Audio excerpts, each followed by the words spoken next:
Okay, Swathi వినబడుతుందా? వినిపిస్తుంది sir. Okay, right. ఒక 2 నిమిషాలు చూద్దాం, ఇంకెవరైనా జాయిన్ అవుతారేమో. చూసిన సరే తర్వాత సార్. ఓకే, చూసిన తర్వాత బిగిన్ చేద్దాం.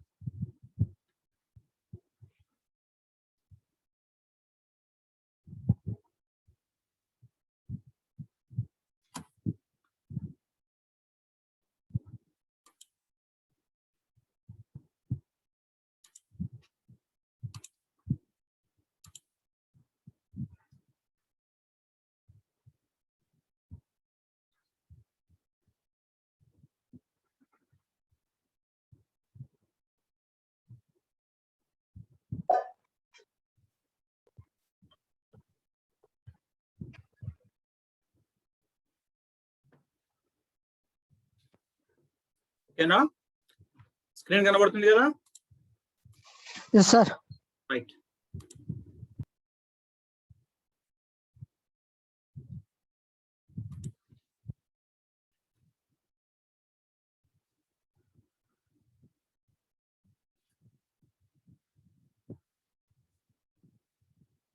Just wait a second. Right. నిన్న మనము ముగింపు సరుకు గురించి చెప్పుకున్నాం. ముగింపు సరుకుని ఏ విధంగా లెక్క కడతాం అనేటువంటిది, ముగింపు సరుకు విలువ లెక్కించడం అనేటువంటి చూసినాం. ఓకే, ముగింపు సరుకు అనేటువంటిది ఏ విధంగా లెక్క కట్టాలని చెప్పుకోవడం జరిగింది. అంటే సరుకు అమ్ముడు పోని సరుకు ఏదైతే ఉంటుందో, ఈ అమ్ముడు పోని సరుకుకి మనం ఏం చేస్తున్నాం, కన్సైనార్ ఖర్చులు కలపాలి. అవి అన్ని కూడా పునరావృతం కాని ఖర్చులే. తర్వాత కన్సైనీ ఖర్చుల లోపల పునరావృతం కాని ఖర్చుల్ని కలపాలి. ఓకే, ఇది మనకు అదే ప్రపోర్షన్ గా మనకి ఏదైతే మిగిలిపోయిన సరుకు ఉంటుందో అదే ప్రపోర్షన్, అదే నిష్పత్తి లోపల, అదే అనుపాతం లోపల మనం కన్సైనార్ ఖర్చుల్ని కన్సైనీ ఖర్చుల్ని కలపడం అనేటువంటి జరుగుతుంది. ఓకే, ఇది మనం నిన్న చెప్పుకున్నటువంటి లెక్క చెప్పుకున్నాం. తర్వాత వచ్చినట్టు దీనికి సంబంధించిన సూత్రం కూడా చెప్పుకున్నాం. సూత్రం ఏం లేదు, ఇక్కడ సింపుల్ ఇక్కడనే ఉంది. మీకు ప్రతి లెక్కలో సూత్రం వస్తుంది. అమ్ముడు పోని సరుకు ప్లస్ కన్సైనార్ ఖర్చులు ప్లస్ కన్సైనీ ఖర్చులు పునరావృతం కాని. ఓకే, చేసినట్లయితే మనకు ముగింపు సరుకు అనేటువంటి వస్తుంది. ఈ ముగింపు సరుకు కూడా మనం నిన్న ఆల్రెడీ చెప్పుకున్నాం. ఏమని చెప్పేసి, ముగింపు సరుకు అనేటువంటిది కన్సైన్మెంట్ ఖాతాలో క్రెడిట్ వైపున రాయడం అనేటువంటి జరుగుతుంది. ఓకే, కనుక దీనికోసం మనం చిట్టపద్దు చెప్పుకున్నాం.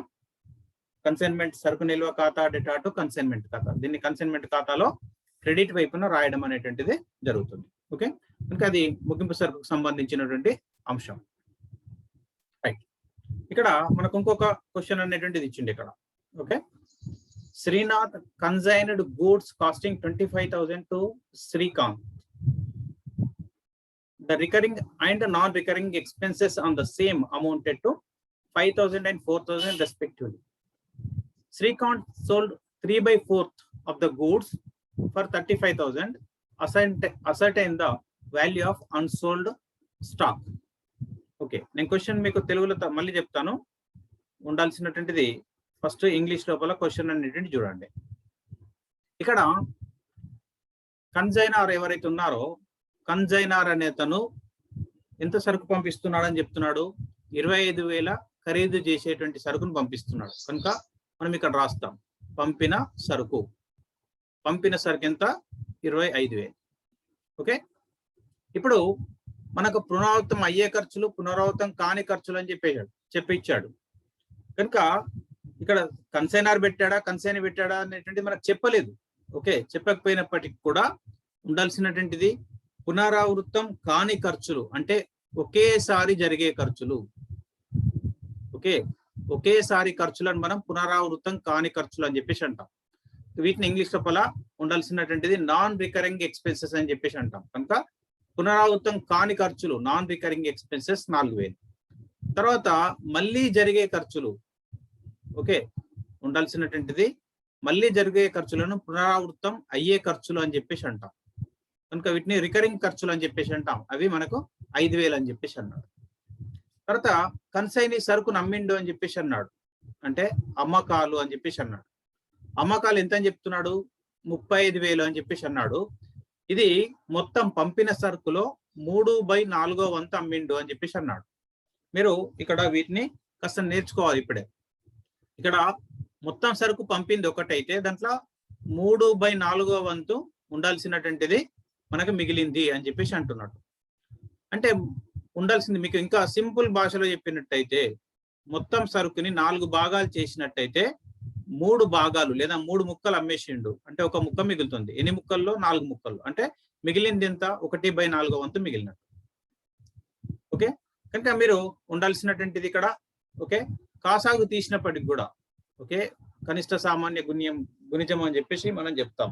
ఓకే, ఎల్సిఎం చేస్తే ఇక్కడ ఉండాల్సింది 1 అన్నా 1/1 అన్నా ఒకటే, అన్నిటికంటే పెద్దగానే వస్తుంది. ఇక్కడ మనం తీసుకుంటాం. ఇక్కడ ఉండాల్సింది 4ను 1 తోటి భాగిస్తే ఒక 4 4 కనుక 4 ఎక్కం 4.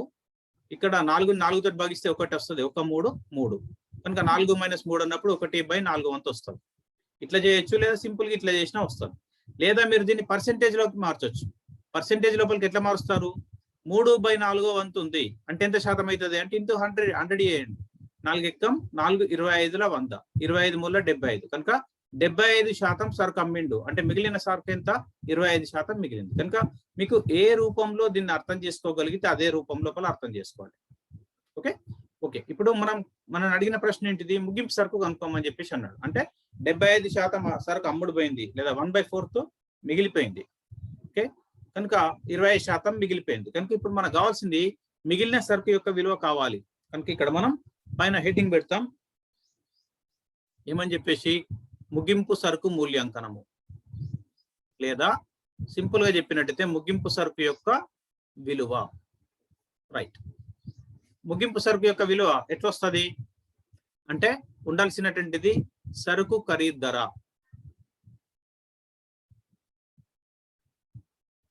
ఎంతుంది?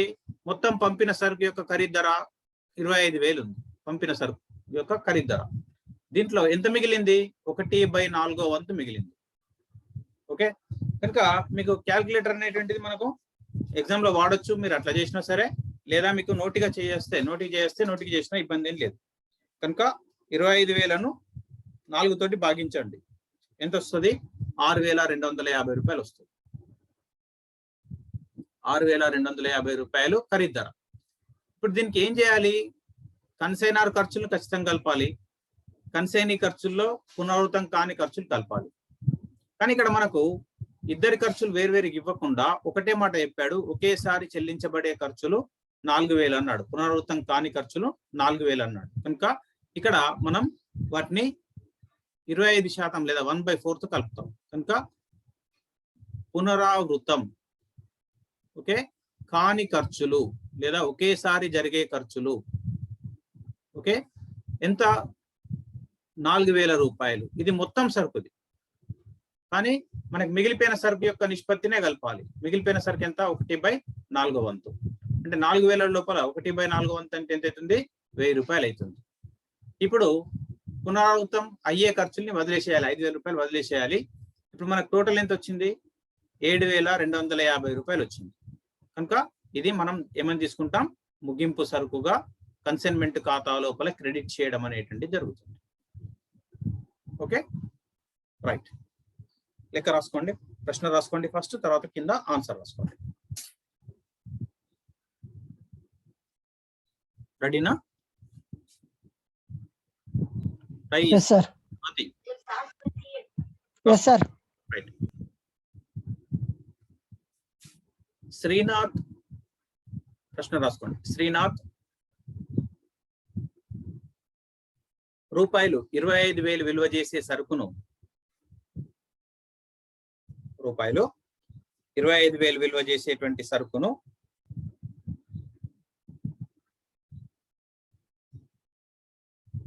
కన్సైన్మెంట్ పై శ్రీకాంత్కు పంపెను.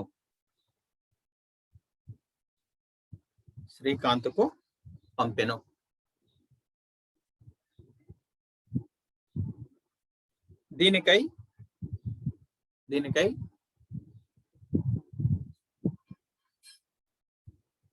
పునరావృతం అయ్యే ఖర్చులు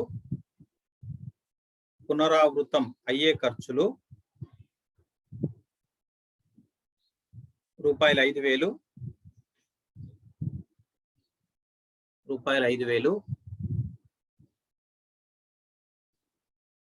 పునరావృతం కాని ఖర్చులు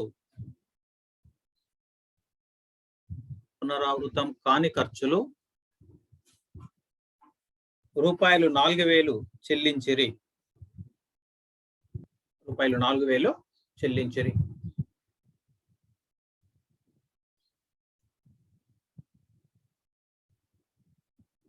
శ్రీకాంత్ 3/4 వంతు సరుకును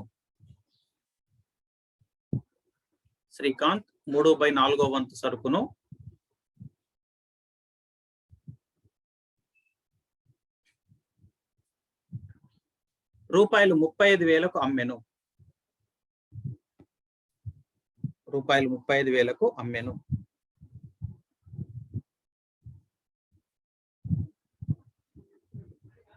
అయినా ముగింపు సరుకు విలువను లెక్కించాను.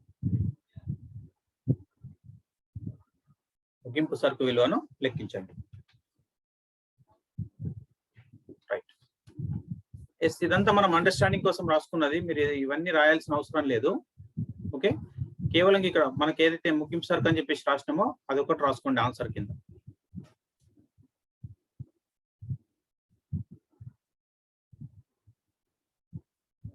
ముగింపు సరుకు విలువ అని రాసి కింద రాసుకుంటే వెళ్ళిపోండి.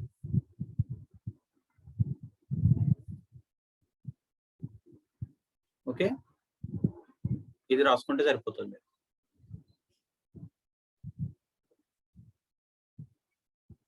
మొత్తం రాయాల్సిన పని లేదు, అదొకటి రాసుకోండి.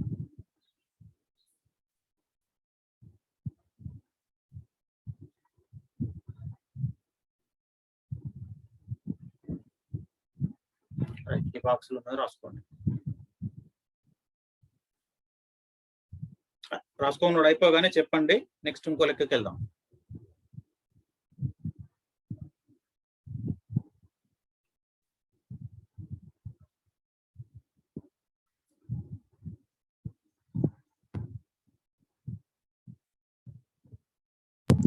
Complete sir. ఓకే, అయిపోయింది సార్. ఇవి మళ్ళీ చెప్పుకుందాం, అవి చిన్నవి. రైట్, ఇప్పుడు ఉండాల్సిందే ఇంకో క్వశ్చన్కి వెళ్తున్నాం. ఇక్కడ నుండి మనం ఒరిజినల్ చాప్టర్లోకి వెళ్ళినట్టు. ఒకసారి క్వశ్చన్ చదువుతాను, చదివిన తర్వాత మీకు క్వశ్చన్ రాపిస్తాను, తర్వాత చేద్దాం, ఆన్సర్ చేద్దాం.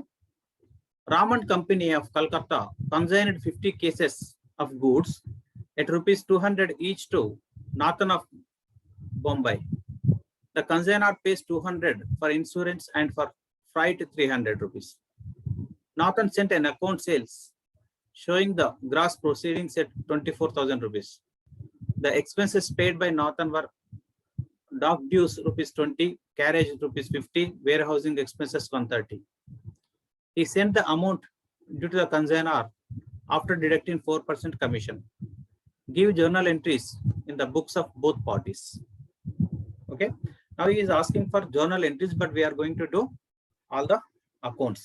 Okay, ఎందుకంటే మనం ఆల్రెడీ చిట్టపద్దులు కొన్ని లెక్కలు చేసినాం కనుక చిట్టపద్దులు రాసు ప్రాక్టీస్ అయింది కనుక ఇప్పుడు మీరు ఖాతాలు చూడండి, ఖాతాలను బట్టి పద్దులు కూడా చేయొచ్చు. ఇక్కడ ఏమని చెప్తున్నాడంటే రామండ్ కంపెనీ ఆఫ్ కలకత్తా అనేటువంటి వాళ్ళు కన్సైనర్ ఏం చేస్తున్నాడు, 50 కేసులు, అంటే మనం ఇక్కడ యూనిట్స్ అనుకుందాం. ఓకే, ప్రతిదానికి కూడా ఏదైనా చెప్పని యూనిట్స్ అనుకోండి. 50 కేసుల సరుకుని ఉండాల్సింది ఒక్కొక్క యూనిట్ 200 రూపాయల చొప్పున పంపిస్తున్నాడు. అవునా? కనుక దీని యొక్క విలువ ఎంత అవుతుంది? 10,000 రూపాయలు అవుతుంది. 10,000 సరుకు విలువ చేసే సరుకును పంపుతున్నాడు. ఎక్కడికి పంపుతున్నాడు? నాథన్, బాంబేలో ఉండేటువంటి నాథన్కు పంపిస్తున్నాడు. తర్వాత consignor pays 200 insurance and freight 300. కనుక కన్సైనర్ చేస్తున్నటువంటి ఖర్చులు 200 + 300 అంటే ఎంత అవుతుంది? 500 రూపీస్ అవుతుంది. Okay, Nathan send the account sales showing the gross proceedings of ₹24,000. కనుక ఈ కన్సైని మొత్తం సరుకును అమ్మేసిండు. ఎంతకు అమ్మిండు? 24,000కి అమ్మేసిండు. కనుక ఇది కన్సైని చేసినటువంటి అమ్మకాలు. Okay, the expenses paid by Nathan, dock dues 20 rupees. ఇవి ఎవరి ఖర్చులు? కన్సైనీ చేసినటువంటి ఖర్చులు. ఓకే, 20 రూపాయలు డాక్ ఖర్చులు, రేవు ఖర్చులు. రవాణా కోసం 50 రూపాయలు. ఓకే, తర్వాత వేర్ హౌసింగ్ అంటే గోడౌన్ అద్దె 130 రూపాయలు చెల్లించింది. ఓకే, మొత్తం ఎంత అయినాయి? ఉండాల్సింది 200 రూపాయలు అయినాయి. కనుక 200 రూపాయలు కన్సైనీ చేసినటువంటి ఖర్చులు. Okay, he sent the amount due to consignor after deducting 4% commission.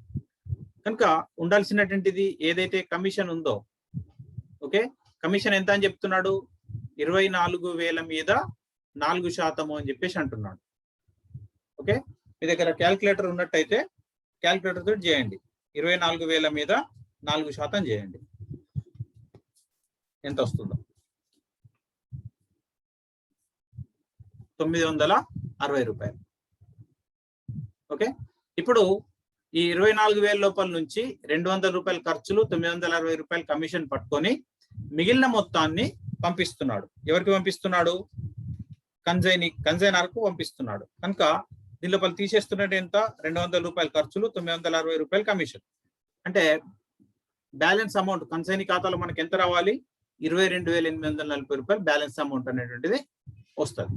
Okay, ఇది మనకున్నటువంటి లెక్క. కనుక దీంతో మనం కన్సైన్మెంట్ ఖాతా, కన్సైనీ ఖాతా, కన్సైనర్ ఖాతా, ఈ 3 ఖాతాలు అనేటివి మనం చేద్దాం. ఓకే, ప్రశ్న రాసుకోండి.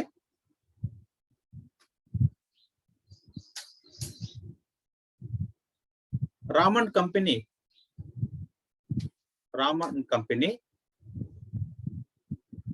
50 యూనిట్ల వస్తువులను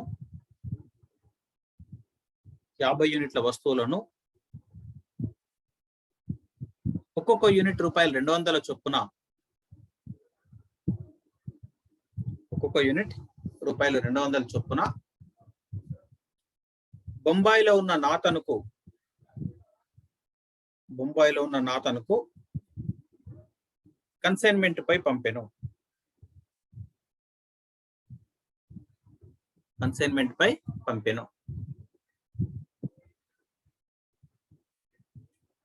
ఇందుకొరకై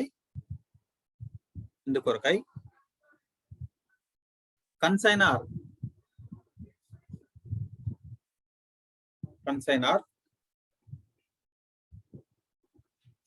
రూపాయలు 200 బీమా కొరకు, రూపాయలు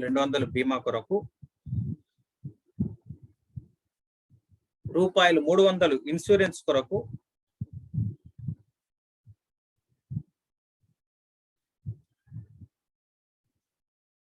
రూపాయలు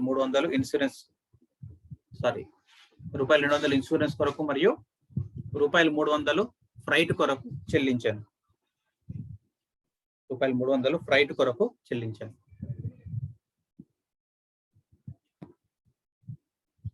పారాగ్రాఫ్ మార్చితే మార్చండి, లేకుంటే కంటిన్యూషన్ ఇబ్బంది లేదు. నాథన్ క్రింది వివరాలతో అకౌంట్ సేల్స్ పంపాను.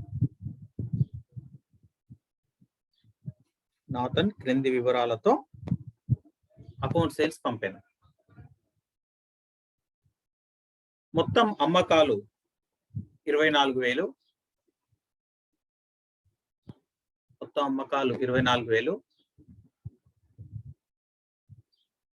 అతని ఖర్చులు రేవు ఖర్చులు 20, రవాణా 50,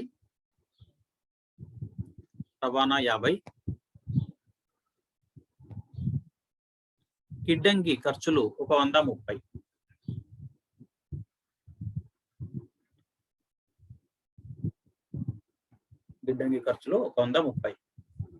కన్సైనీ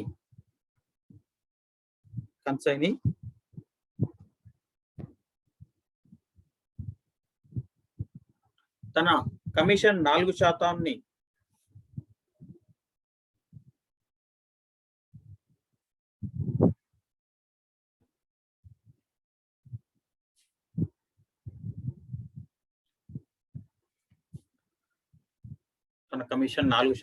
తగ్గించుకొని మిగతా మొత్తాన్ని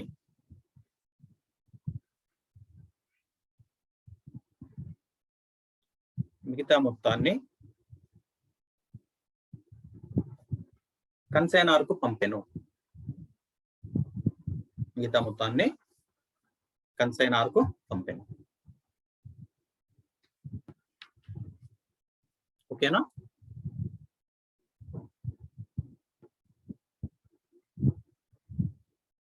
చెప్పిందా? yes sir, complete. అయిపోయింది సార్. ఇప్పుడు మనం ఫస్ట్ కన్సైనార్ పుస్తకాల్లో పద్దుల ఖాతాలు చేద్దాం. పైన శీర్షిక పెట్టండి కన్సైనార్ పుస్తకాలలో.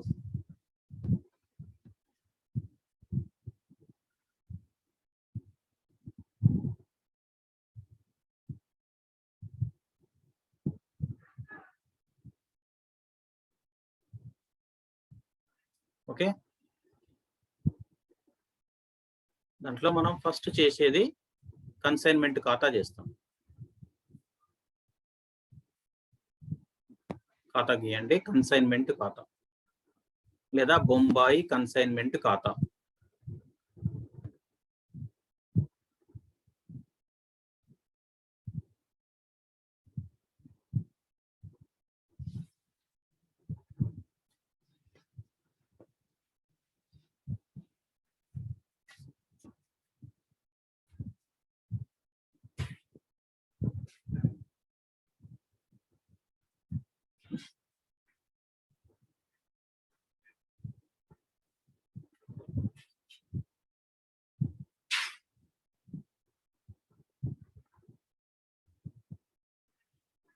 రైట్, ఒకటేసారి కింద కొంచెం గ్యాప్ ఇచ్చి కన్సైనీ ఖాతా కూడా గీసేయండి.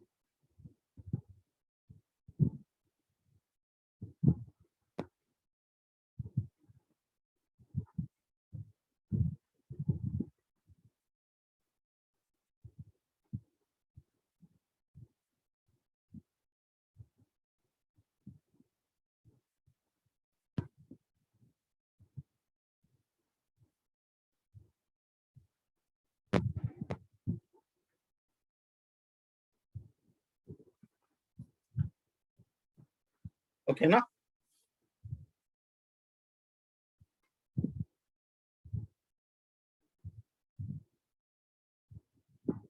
అయిపోయిందంటే చెప్పండి.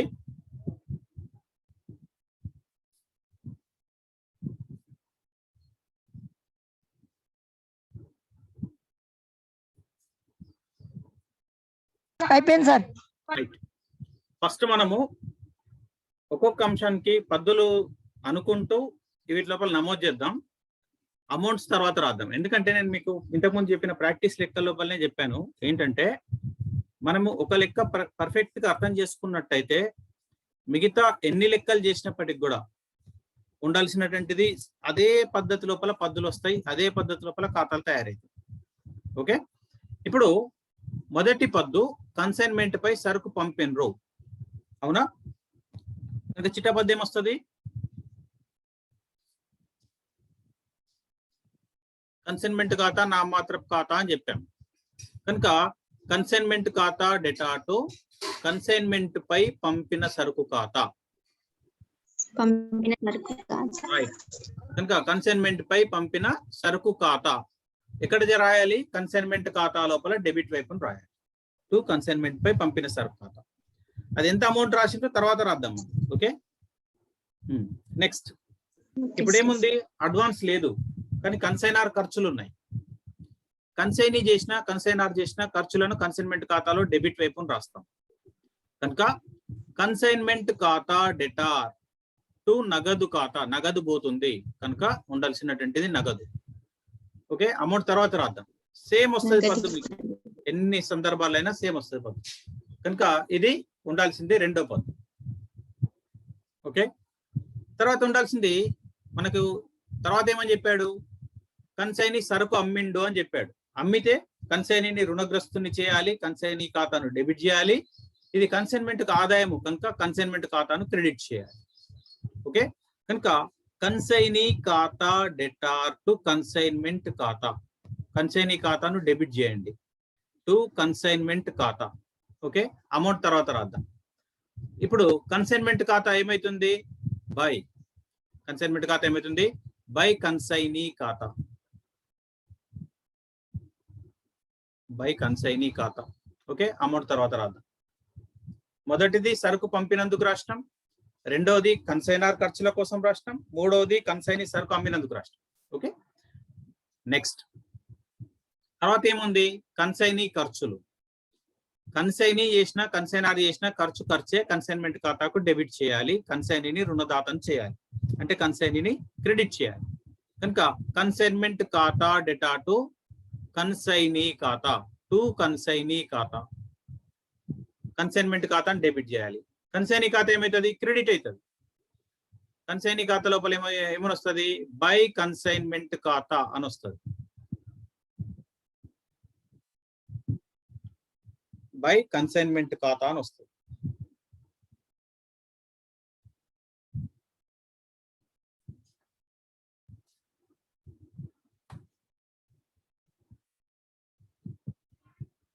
అయిపోయిందా? తర్వాత కమిషన్ కూడా సేమ్ వస్తుంది పద్దు. కన్సైనీ ఖర్చులకు పద్దు ఏమొచ్చిందో కన్సైనీ కమిషన్ కూడా సేమ్ పద్దు వస్తుంది. కన్సైన్మెంట్ ఖాతాను డెబిట్ చేయాలి, కన్సైనీ ఖాతాను క్రెడిట్ చేయాలి. కన్సైన్మెంట్ ఖాతా డెటార్, కన్సైనీకి ఇచ్చేటువంటి కమిషన్ ఖర్చు కనుక కన్సైన్మెంట్ ఖాతాను డెబిట్ చేస్తున్నాం. కన్సైనీ ఖాతా డెటార్, ఇది కన్సైనీకి ఇవ్వాల్సిన మొత్తము కనుక కన్సైనీని రుణదాతం చేయాలి కనుక కన్సైనీ ఖాతాను క్రెడిట్ చేస్తున్నాం బై కన్సైన్మెంట్ ఖాతా.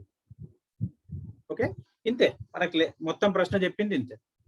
ఇప్పుడు మళ్ళీ మనం అనుకుంటా అమౌంట్స్ రాసుకుంటూ వెళ్ళిపోదాం. మొదలు సరుకు పంపినరు, అవునా? కన్సైన్మెంట్ ఖాతా డేటా టు కన్సైన్మెంట్ పై పంపిన సరుకు ఖాతా. ఎంత సరుకు పంపించిండ్రు? 50 యూనిట్లు ఇంటూ 200. ఎంత ఉంది అమౌంట్? 50 ఇంటూ 200 ఎంత? 10,000 రూపాయలు. ఓకే, తర్వాత కన్సైనర్ ఖర్చు చేసిండు, చిత్తపద్యం వచ్చింది. కన్సైన్మెంట్ ఖాతా డేటా నగదు ఖాతా. ఎంత ఉన్నాయి కన్సైనర్ ఖర్చులు?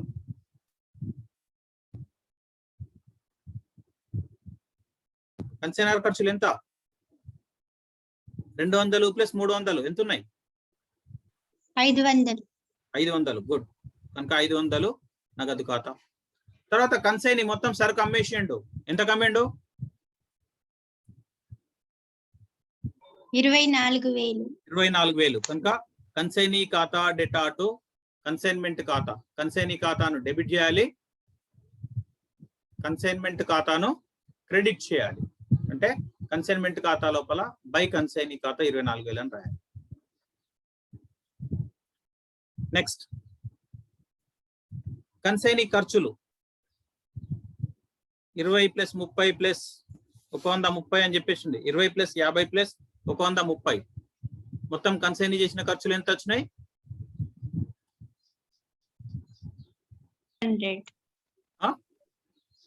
200.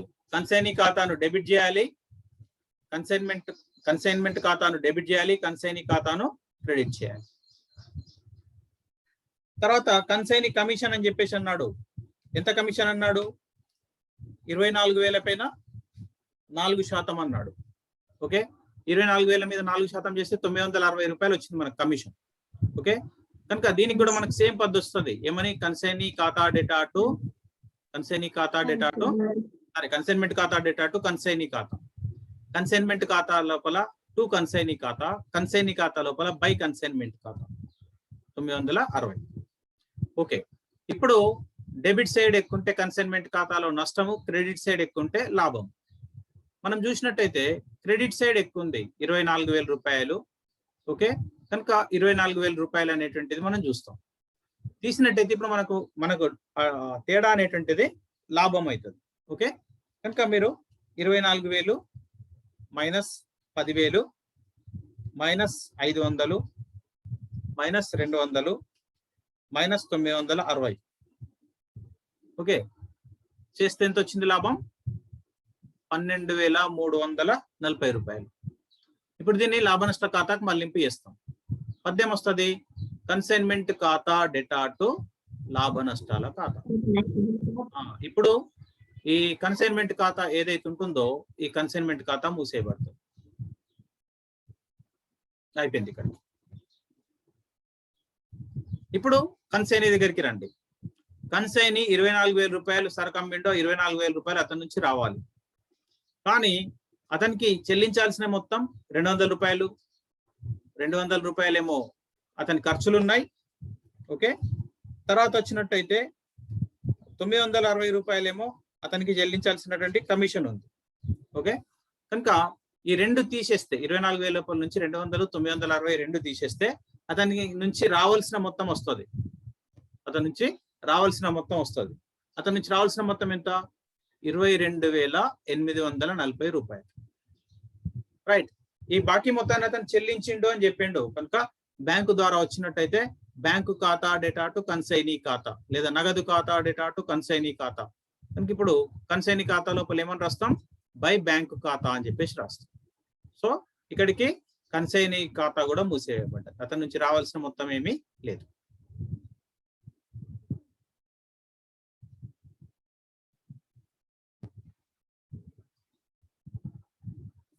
ఓకే, ఇప్పుడు మనకి ఇవి కన్సైనర్ పుస్తకాల్లో పద్దులు రాసుడు అయిపోయింది. ఇప్పుడు కన్సైనీ దగ్గరికి వెళ్దాం. కింద మీరు హెడ్డింగ్ పెట్టండి, కన్సైనీ పుస్తకాలలో.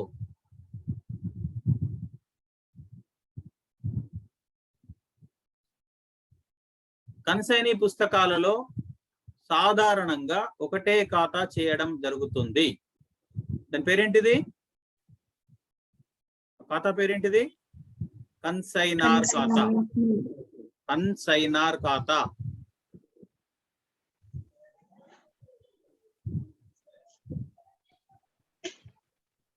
ఓకే, కన్సైనర్ ఖాతా అనేటువంటిది ఏమీ లేదు. ఇప్పుడు మనం కన్సైనీ ఖాతా చేసినాం కదా, ఇక్కడ కన్సైనర్ పుస్తకాల లోపల దీనికి అపోజిట్ ఉంటాయి అన్నమాట. ఇవే వ్యవహారాలు ఉంటాయి, మొత్తం 4 వ్యవహారాలు. ఇక్కడ డెబిట్ అయినా, అక్కడ క్రెడిట్ అయితే, అక్కడ క్రెడిట్ అయినా, ఇక్కడ డెబిట్ అయితే. ఓకే, అది మనం ఒక్కటి చూసుకున్నట్టయితే సరిపోతుంది. ఓకేనా? రైట్, ఒక్కొక్కటి అంశం చూసుకుంటూ వెళ్దాం. సరుకు అమ్మిండు, కన్సైన్మెంట్ సరుకు అమ్మిండు, నగదు వస్తుంది.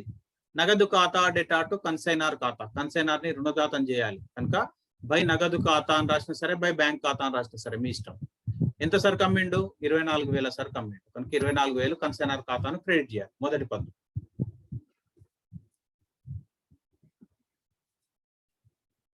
రెండో పద్దు ఏమిటిది? 200 రూపాయలు ఖర్చులు చెల్లించిండు. నగదు పోతుంది కన్సైనర్ నుంచి, ఆ డబ్బును రాబట్టుకోవాలి. కన్సైనర్ నుంచి ఆ డబ్బును రాబట్టుకోవాలి కనుక కన్సైనర్ ని రుణగ్రస్తుని చేయాలి. కన్సైనర్ ఖాతా డేటా టు నగదు ఖాతా. ఓకే, అమౌంట్ వచ్చేసి 200 రూపాయలు. తర్వాత 24,000 పైన 4% కమిషన్, 960 రూపాయలు కమిషన్ రావాలి. కమిషన్ కన్సైనీకి ఏమవుతుంది? ఆదాయం. ఆదాయాలను క్రెడిట్ చేయాలి, కన్సైనర్ ని రుణగ్రస్తుని చేయాలి కనుక కన్సైనర్ ఖాతా డేటా టు కమిషన్ ఖాతా, టు కమిషన్ ఖాతా. ఎంత మొత్తం? 960 రూపాయలు.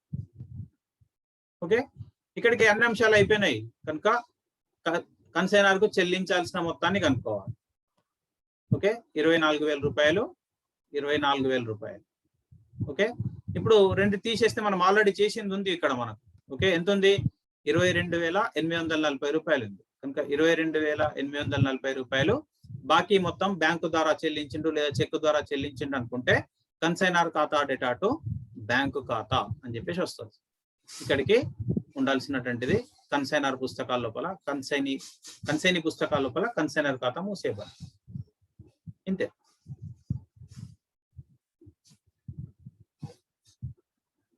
అయిపోతే చెప్పండి. అయిపోయింది సార్. అయిపోయింది సార్. రైట్,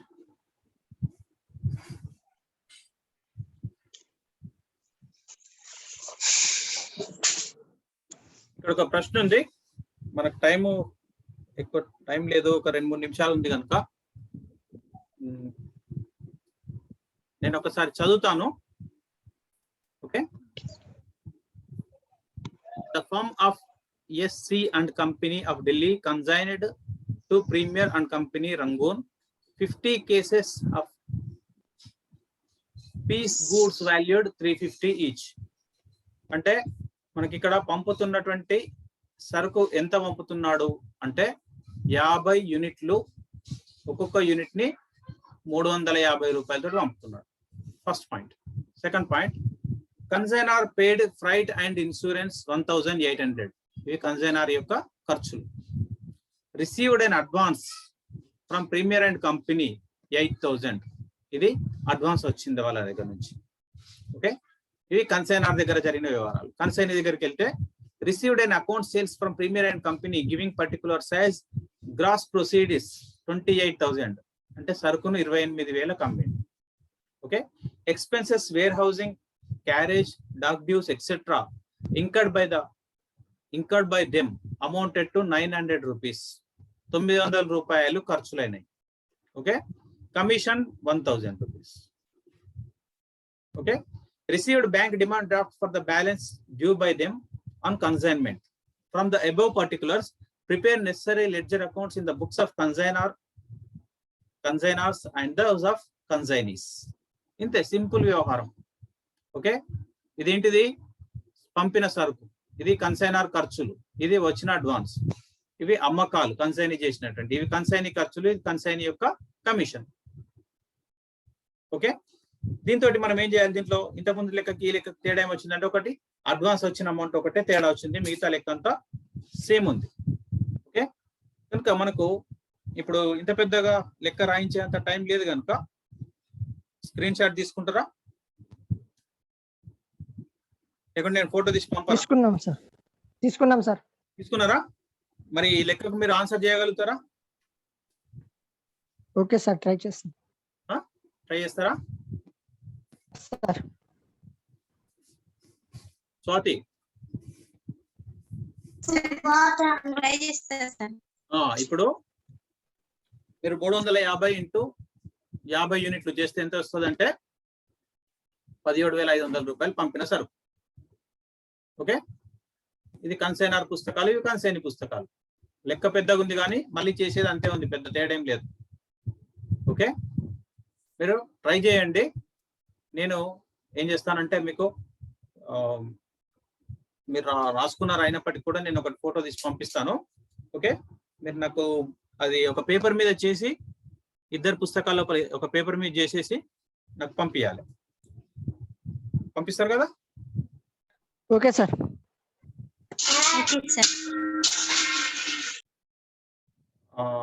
ఏమైనా డౌట్ ఉంటే అడగండి. దీంట్లో కూడా ముగింపు సరుకు లేదు. ఓకే, మనకు ఇచ్చినటువంటి ఈ లెక్క లోపల కూడా ముగింపు సరుకు అనేటువంటిది లేదు. ఓకే,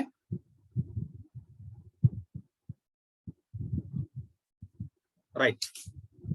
ఓకే, ఒక్క నిమిషం ఉండండి.